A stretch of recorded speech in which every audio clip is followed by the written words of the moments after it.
Ala combatente.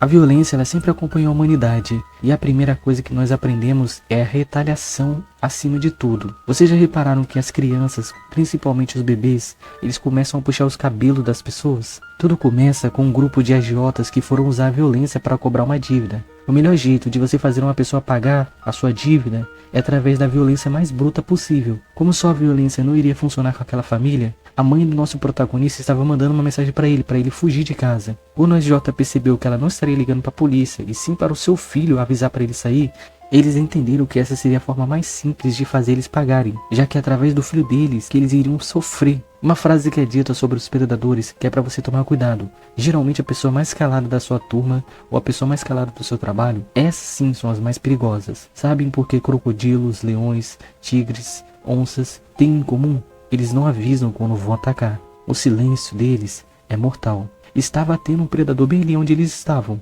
e não eram eles. Depois de destroçar todo mundo ali, Seiyuu acabou perdendo a sua consciência. Como esse evento chamou muita atenção que uma criança específica derrotou vários agiotas, alguém que cuidava de eventos de luta acabou aparecendo no hospital. Ele ouviu de longe o líder dos agiotas falando que chamou um tal de Big para poder dar um fim naquela criança que derrotou eles. Mesmo aquele olheiro muito feliz por ter uma criança muito forte, ele queria muito saber desse Big, porque esse Big ia ser patrocinado por eles. Quando ele chegou na sala, ele ficou em choque porque tinha dois predadores ali. Então a qualquer erro, a qualquer momento seria fatal para um deles. A qualquer momento, a qualquer movimento, um deles morreria. Big até reconheceu Seiyuu e iria usar seu golpe mais poderoso, que é a chave de ossos, que é um movimento que faria ele destroçar os ossos do oponente. Seiyuu ele acabou usando a física contra Big. Toda ação gera uma reação. Aquela criança conseguiu derrotar Big. E o telespectador se apresentou como Kim e disse para nosso protagonista que ele era um olheiro e o chefe dele adoraria patrocinar Seiyuu. Infelizmente, nosso protagonista acabou recusando aquela oferta. Seiyuu ele não entendeu porque seu pai levou a família a essa situação. O seu pai ele era um ótimo lutador, ele tinha uma carreira brilhante no esporte de boxe, e do nada ele largou a carreira dele e a vida dele só foi ladeira abaixo, e a família foi junto. Nosso protagonista não entendia porque ele era o único jovem da escola dele inteira que trabalhava. Ele tinha que abaixar a cabeça para várias pessoas, para valentões, para todo mundo, mesmo ele sendo muito forte, já que ele prometeu para a mãe dele que ele não iria usar violência e se tornaria um valentão. Ver seu pai se ajoelhando perante as pessoas que maltratavam ele na escola e tudo mais, isso acabou acabando com a sua autoestima total. E ao acordar devido ao cansaço que ele estava sentindo, ele recebeu uma mensagem da sua mãe dizendo que os agiotas estariam ainda na sua casa e que era para ele ir para outro lugar. Só que ele recebeu outra mensagem, já que a mensagem que a sua mãe mandou era bem antes, bem mais cedo. A notícia era que seu pai acabou sofrendo um acidente no trabalho e ele precisaria de uma cirurgia muito cara. E o nosso protagonista lembrou do Kim. E a violência, ela sempre acompanhou a humanidade. O rei do empilhamento. Tudo começa com um jovem inocente que só queria acariciar um gatinho que estava passando sobre a sua janela. Mas alguma coisa acabou assustando aquele gato.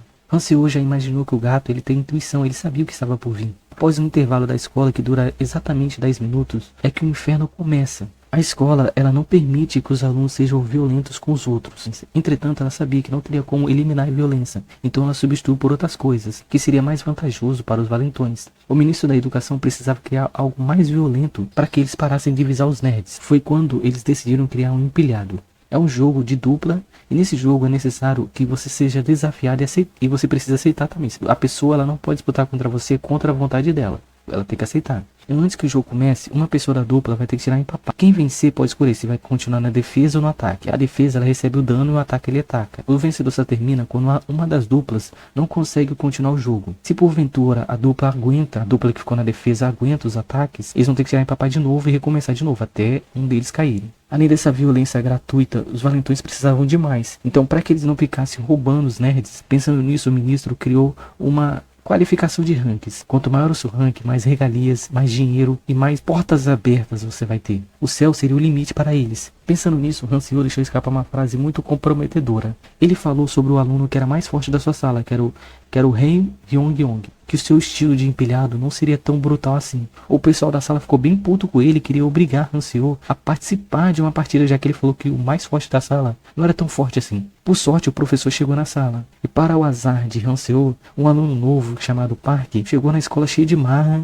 e começou a mexer com Ryong, ao ponto de deixá-lo tão puto que ele quebrou a mesa da sala e o professor até meteu o pé, porque o professor nunca viu ele puto, né? É muito raro deixar esse cara puto. O Prota, ele foi levado a uma partida, já que eles já queriam botar ele na partida, então ele foi levado contra a sua vontade para uma partida. Por sorte, eles acabaram ganhando no empapar, então eles começariam no ataque. O Park, ele não conseguiu derrubar o Hyung, porque ele era muito forte, o cara era um armário. Aí indo pra vez do nosso protagonista, todo mundo pensou que ele não ia conseguir também e eles estavam mortos praticamente. Só que naquele dia tinha um telespectador muito diferente assistindo aquele embate, e era o gato. Na perspectiva do gato, ele dizia que ele sempre viveu no máximo da vida. Ele sempre sofreu muito, ele sempre passou por situações de estresse, ele sempre enfrentou seus medos. Só que quando Han Seo iria acariciá-lo, foi a primeira vez que ele sentiu medo.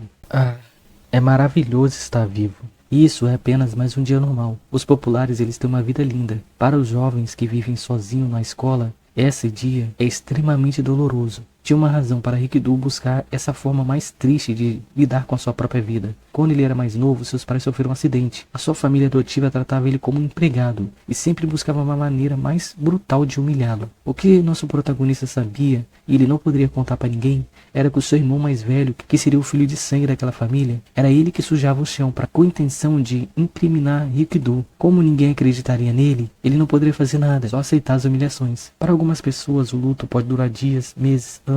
Para alguém que literalmente perdeu tudo de uma vez só, ele já não se importava mais. Todos viviam ignorando ele, com medo de virar foco também dos valentões. Então ele sofria tanto na escola, tanto em casa. Até os professores não queriam saber e até culpavam ele por ele sofrer bullying. E isso levava ele a se pensar, por que ele iria lutar, já que ninguém quer lutar por ele? Rikdu sabe que seus pais, ele queria que ele continuasse vivo. Mas como ele conseguiria fazer isso? Ele já não está mais aguentando mais essa vida. A vida sempre puxa ele para baixo quando ele tenta subir para a superfície.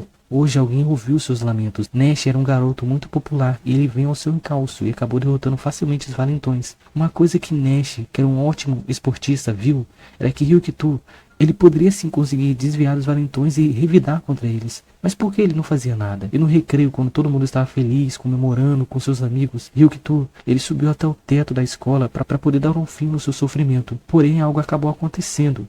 Os celulares ficaram estranhos. E algo que seria jamais visto, que eram monstros, acabou saindo deles. E aquelas pessoas que geralmente riam dele e caçoavam dele porque ele estava sofrendo bullying, agora estão gritando por socorro. No começo ele pensou que aquele ali era um sonho, que ele já tinha morrido, que ele poderia ter batido a cabeça, estava em coma. Mas aquela brutalidade era muito real. E uma coisa ele pensava, mas por que a dor é tão real? E por que eu estou lutando? Por que eu estou lutando?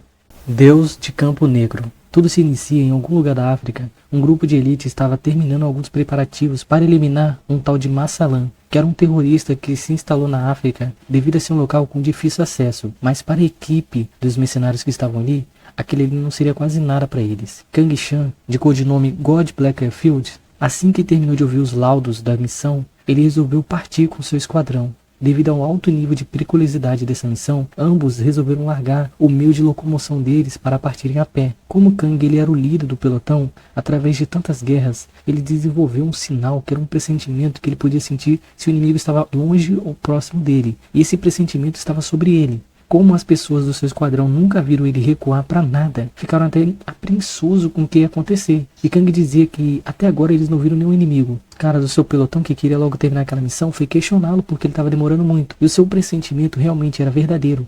Eles foram emboscados por um grupo de soldados. A missão era para eles terem se infiltrado sem nenhum tipo de alarde. E eles seguiram passo a passo da missão. Como que isso aconteceu? Os inimigos sabiam exatamente onde eles estavam. Com esses pensamentos, ainda vendo seu grupo morrer na sua frente, o mesmo ele acabou abaixando a guarda. Ele acabou tomando um tiro pelas costas. Assim que a pessoa acertou ele pelas costas, ele pensou que deveria ter um snipe nas suas costas. Assim que essas perguntas começaram a correr na sua mente, pouco a pouco seus olhos foram abrindo.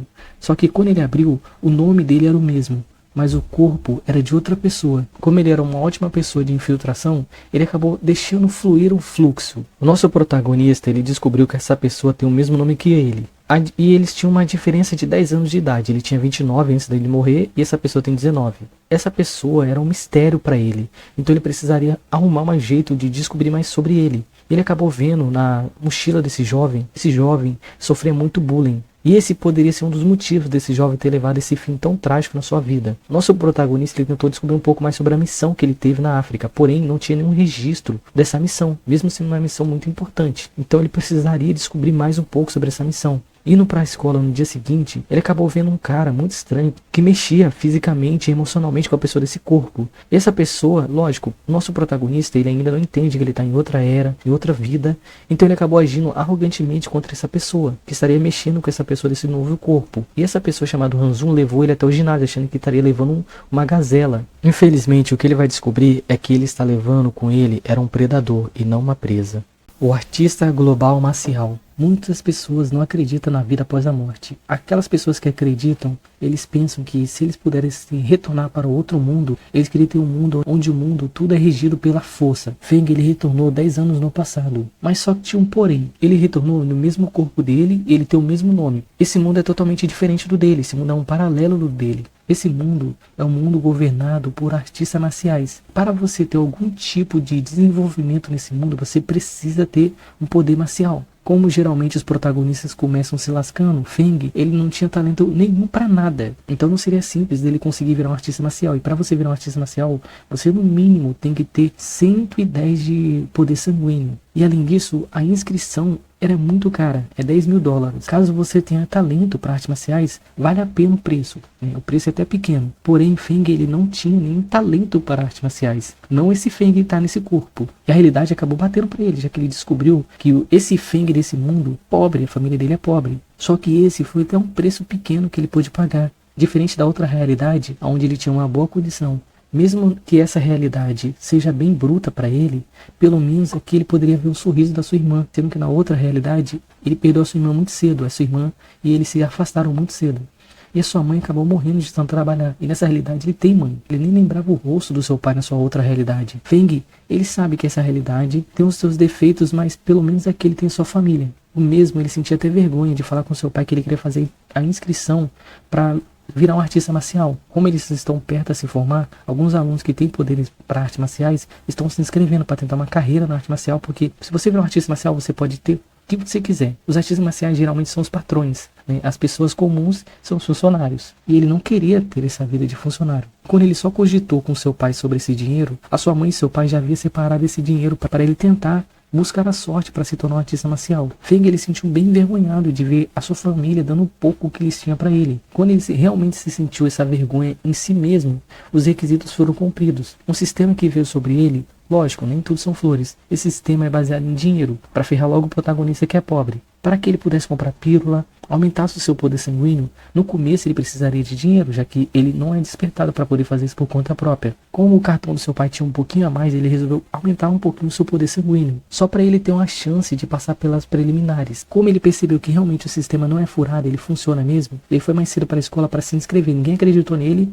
ele não demonstrava nenhum carinho pela arte marcial. E ele só tem alguns meses até que todo mundo possa passar pelas preliminares para poder ver se consegue se inscrever numa escola de artes marciais, né, e levar ao futuro a glória à sua família.